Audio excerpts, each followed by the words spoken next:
Hey everyone, Bill McRae here. One of those questions I get a lot of. Second video today, no tie this time, right?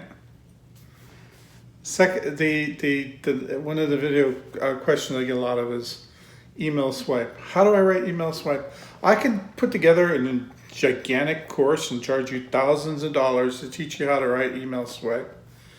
And the fact is, you'd be wasting your money. Now, I've created a resource called Email Swipe Vault, which you can go and get swiped from it. Or you can download a phone app. I have it on my phone. It's not a phone app, it's an app for my iPad. And it allows me to do dictation. And so, remember, when you're making swipe, all you need to do is talk to people.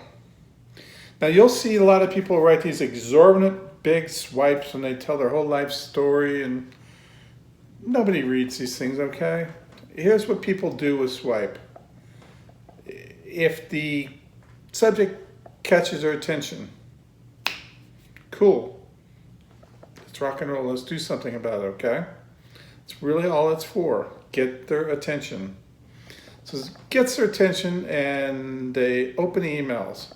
Now the next thing is they'll read your swipe. Now if you've got a long swipe that describes the product, how it's changed your life, everything else, they're not going to read it. They're going to just ignore it. The idea of the content in that email is to be unique so the filters don't put it in the spam folder, and to pique their curiosity to get a click. The job of selling the product is not in the email. Okay, let me repeat this. I see so many people write out these emails that they sell the product in the email.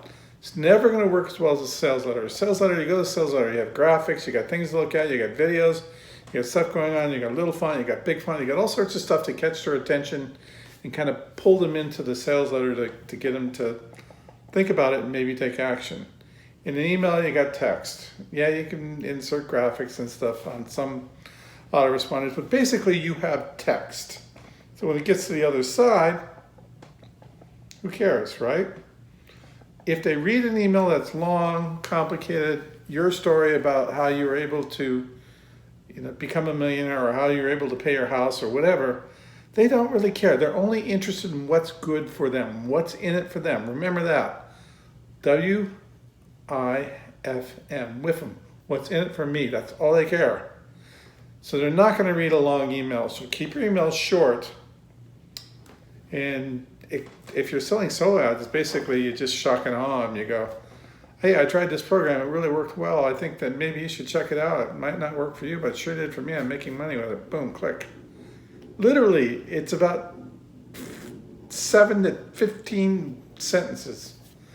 If you're selling a product, you might say, hey, I got this great new YouTube product. I've been using it, I've been making money with it, and it only takes 3 or 4 steps to do.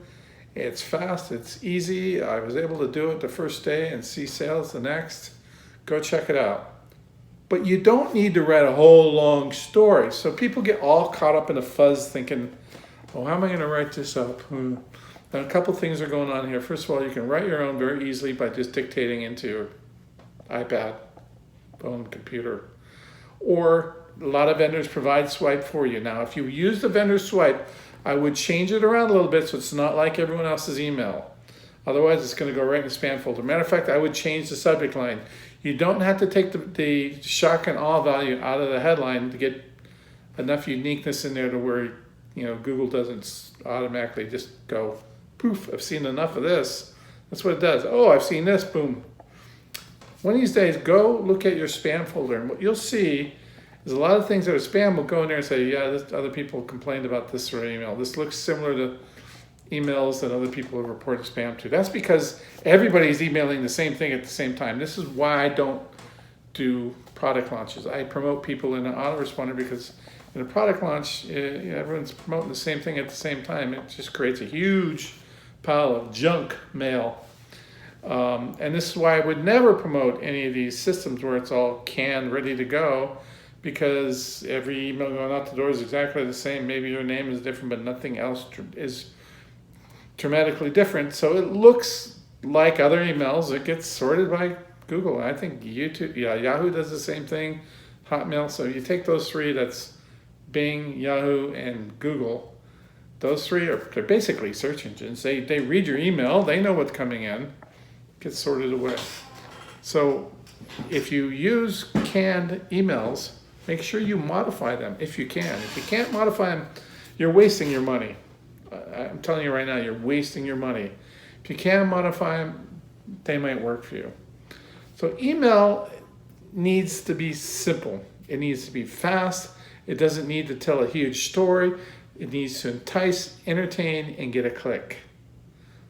Email Swipevault has solo ad emails, email for products, email for revigorating an old list.